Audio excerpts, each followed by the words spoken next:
Assalamualaikum warahmatullahi wabarakatuh. Salam sejahtera bagi kita semua. Yang terhormat Ibu Ika Rizky Melia selaku dosen pengampu mata kuliah Teori Pembangunan Sosial. Pada kesempatan kali ini, saya, Miftah Suci Amalia, dengan NPM 21163104016 akan menjelaskan materi tentang dinamika pembangunan di Indonesia. Pengertian dinamika pembangunan di Indonesia. Pembangunan di Indonesia merupakan amanat konstitusi atau UUD 1945. Ditegaskan bahwa tujuan negara Indonesia adalah untuk melindungi segenap bangsa Indonesia dan seluruh tumpah darah Indonesia, memajukan kesejahteraan umum, mencerdaskan kehidupan bangsa, dan ikut melaksanakan ketertiban dunia. Jalan satu-satunya untuk mencapai tujuan itu adalah pembangunan nasional yang meliputi semua aspek kehidupan, baik politik, ekonomi, maupun sosial budaya, bahkan pertahanan keamanan. Bagi negara-negara berkembang seperti Indonesia, pembangunan merupakan langkah awal yang dilakukan untuk tercapainya peningkatan kualitas hidup masyarakat dan tersebarnya hasil-hasil pembangunan secara merata. Dan menurut Kamus Besar Bahasa Indonesia atau KBBI, arti dinamika pembangunan adalah gerak yang penuh gairah dan penuh semangat dalam melaksanakan pembangunan. Pembangunan merupakan upaya untuk meningkatkan seluruh aspek kehidupan. Pembangunan di Indonesia merupakan perubahan sosial bersifat terarah dan terencana. Pembangunan di Indonesia saat ini sedang mengalami proses perubahan dari sistem sentralistik menjadi lebih desentralistik. Sistem pemerintahan desentralistik dan sentralistik. Sistem pemerintahan sentralistik lebih menekankan pemerintahan pusat dalam menentukan arah dan aspek pembangunannya. Sentralistik ini banyak digunakan pemerintahan lama di Indonesia sebelum adanya otonomi daerah. Perubahan sentralis menjadi desentralis membawa perubahan dalam sistem pemerintahan, termasuk pilkada dan pemilu presiden. Meskipun dirasa sebagai perubahan positif, tetap saja dipandang negatif. Berbagai kalangan tentang pelaksanaan pilkada di Indonesia tidak meniadakan arti penting institusi ini dalam konsolidasi demokrasi di era globalisasi. Sistem pemerintahan desentralistik adalah sistem yang mengedepankan peran daerah dalam melaksanakan pembangunan.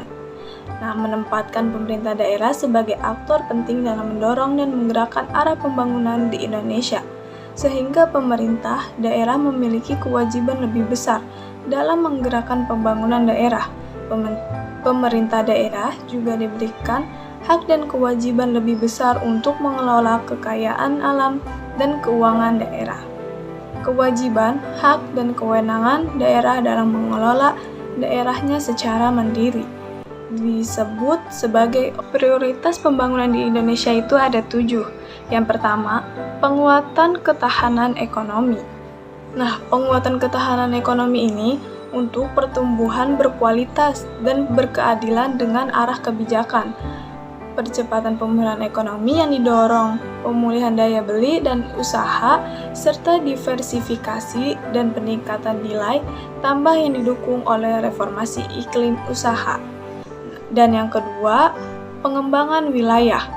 Pengembangan wilayah untuk mengurangi kesenjangan dan menjamin pemerataan dengan arah kebijakan yang mengurangi ketimpangan antar wilayah. Yang ketiga, peningkatan sumber daya manusia atau bisa disebut SDM, berkualitas dan berdaya saing dengan arah kebijakan mengendalikan pertumbuhan penduduk melalui penurunan angka kelahiran total dan memperkuat penyelenggara tata kelola kependudukan. Yang keempat, peningkatan revolusi mental. Peningkatan revolusi mental ini untuk memperkuat gerakan nasional revolusi mental. Gerakan ini untuk mengubah manusia Indonesia menjadi manusia baru yang berhati putih Gerakan revolusi mental dapat dijadikan dasar utama, memberikan layanan terbaik bagi masyarakat. Yang kelima, pembangunan kebudayaan untuk meningkatkan kehidupan masyarakat, khususnya di bidang budaya. Dan perubahan iklim dengan arah pengurangan dan penanggulangan beban pencemaran untuk meningkatkan daya dukung dan daya tampung lingkungan hidup. Dan yang terakhir, yaitu yang ketujuh, pembangunan lingkungan hidup dengan memperkuat stabilitas politik, hukum, keamanan, HAM, dan transformasi pelayanan publik untuk mewujudkan konsolidasi demokrasi. Nah, dan juga contoh-contoh pembangunan di Indonesia. Yang pertama, pada bidang ekonomi. Pemerintah akan memperkuat ketahanan ekonomi untuk pertumbuhan ekonomi negara yang berkualitas dengan menitik beratkan pada peningkatan daya dukung dan kualitas sumber daya ekonomi berkelanjutan dan juga menambah lapangan pekerjaan, meningkatkan ekspor dan daya saing asing ekonomi. Yang kedua, melakukan peningkatan pertumbuhan ekonomi yang berkelanjutan dan inklusif dengan meningkatkan penguatan pertanian, mengingat negara Indonesia merupakan negara agraris, mengembangkan sektor perikanan dan pertambangan. Tak lupa juga mengembangkan sektor industri, manufaktur, dan juga meningkatkan daya saing UMKM, dan terakhir, meningkatkan ketersediaan lapangan pekerjaan. Yang ketiga, melakukan pemerataan dalam bidang pelayanan dan ekonomi agar tidak terjadi kesenjangan antar wilayah di Indonesia. Bisa dilihat, di Indonesia masih terdapat pulau dengan julukan 3T, yaitu tertinggal, terpencil, dan terbelakang, yang keadaannya jauh beda dengan pulau-pulau terdepan di Indonesia, mulai dari segi ekonomi, infrastruktur, teknologi, fasilitas umum, dan lain-lain.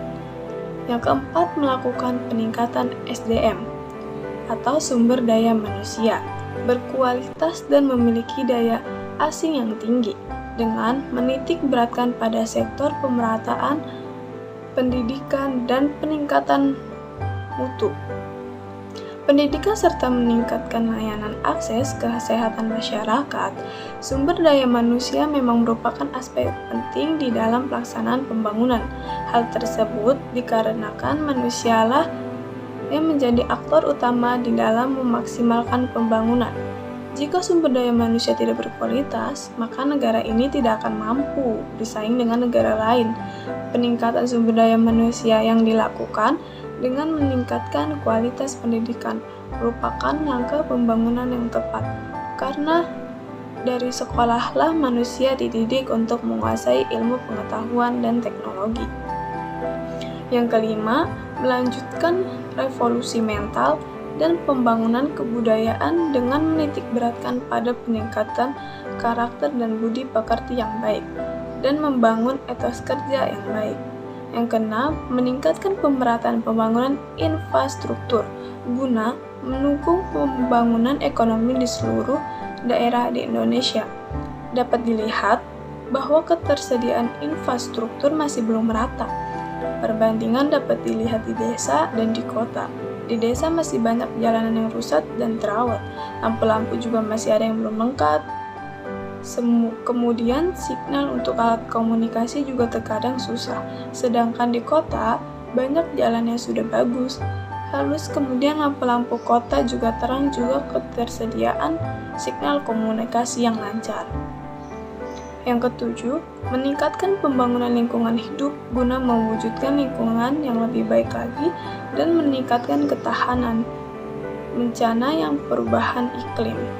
Yang kedelapan, memperkuat kerukunan umat beragama dan menyelenggarakan dialog antar umat beragama untuk mendapatkan pemahaman agama berwawasan multikultur, membentuk dan menyelenggarakan FKUB di provinsi dan kabupaten atau kota. Yang kesembilan, dalam bidang sosial, terutama dalam kesejahteraan sosial, melakukan peningkatan pemberdayaan sosial ditujukan untuk keluarga miskin, perempuan rawan sosial ekonomi, dan komunitas adat yang berada di wilayah terpencil. Yang ke-10, meningkatkan dan menggencarkan program keluarga berencana atau bisa disebut dengan KB. Dengan cara meningkatkan sosialisasi, memenuhi hak-hak kesehatan alat reproduksi, termasuk juga menyediakan alat-alat kontrasepsi. Yang ke-11 itu melibatkan partisipasi pemuda dalam pembangunan dengan memperluas kesempatan memperoleh pendidikan dan keterampilan, meningkatkan peran serta pemuda dalam pembangunan sosial, politik, ekonomi, budaya, dan agama. Yang ke-12, agenda pembangunan nasional selanjutnya adalah memperkuat jati diri sebagai negara maritim dengan meningkatkan kekuatan keamanan laut dan daerah perbatasan guna mempertahankan kedaulatan dan integritas wilayah negara kesatuan Republik Indonesia, serta mempertahankan sumber daya alam yang berada di dalamnya dan zona ekonomi eksklusif atau ZEE. Yang ke-13, dalam bidang pemerintahan, yaitu membangun tata kelola pemerintahan yang bersih, efektif, demokratis, dan terpercaya dengan dilakukan beberapa agenda, di antaranya memulihkan kepercayaan publik melalui konsolidasi demokrasi, meningkatkan peran perempuan dalam bidang politik dan pembangunan, dan lain-lain. Yang ke-14, melakukan pembangunan di kawasan pedesaan guna mewujudkan desa mandiri dan membuat perekonomian lokal sehingga bisa mengurangi kesenjangan antar desa dan kota. Yang ke-15, pembangunan dengan mengembangkan potensi ekonomi wilayah, terutama di wilayah koridor ekonomi seperti Kalimantan, NTT, Maluku, Sulawesi, dan Papua. Yang ke-16, pembangunan dengan meningkatkan penegakan hukum yang berkualitas dengan arah kebijakan meningkatkan kualitas penegakan hukum dalam berbagai kasus tindakan pidana, terutama dalam kasus pencucian uang. Yang ke-17, mengembangkan dan meningkatkan pendidikan karakter melalui pengembangan pendidikan kewargaan di sekolah yang bertujuan untuk menumbuhkan jiwa kebangsaan, memperkuat nilai-nilai toleransi, mengingat Indonesia penuh dengan keberagaman. Yang ke-18, meningkatkan penghasilan ekonomi melalui agroindustri, hasil hutan kayu, perikanan, dan hasil tambang. Yang ke-19, melakukan pembangunan dengan meningkatkan produktivitas rakyat dan daya asing di pasar internasional melalui agenda prioritas membangun konektivitas nasional untuk mencapai keseimbangan pembangunan, kemudian membangun transportasi massal di lingkungan perkotaan. Dan yang terakhir, pembangunan pada bidang budaya dengan mengembangkan insentif khusus untuk memperkenalkan dan mengangkat kebudayaan lokal, serta membentuk lembaga kebudayaan sebagai basis pembangunan budaya dan karakter bangsa Indonesia dengan cara mengembangkan rumah budaya Nusantara di dalam negeri, melakukan pengembangan rumah budaya di Indonesia di luar negeri atau disebut dengan Pusat Kebudayaan Indonesia,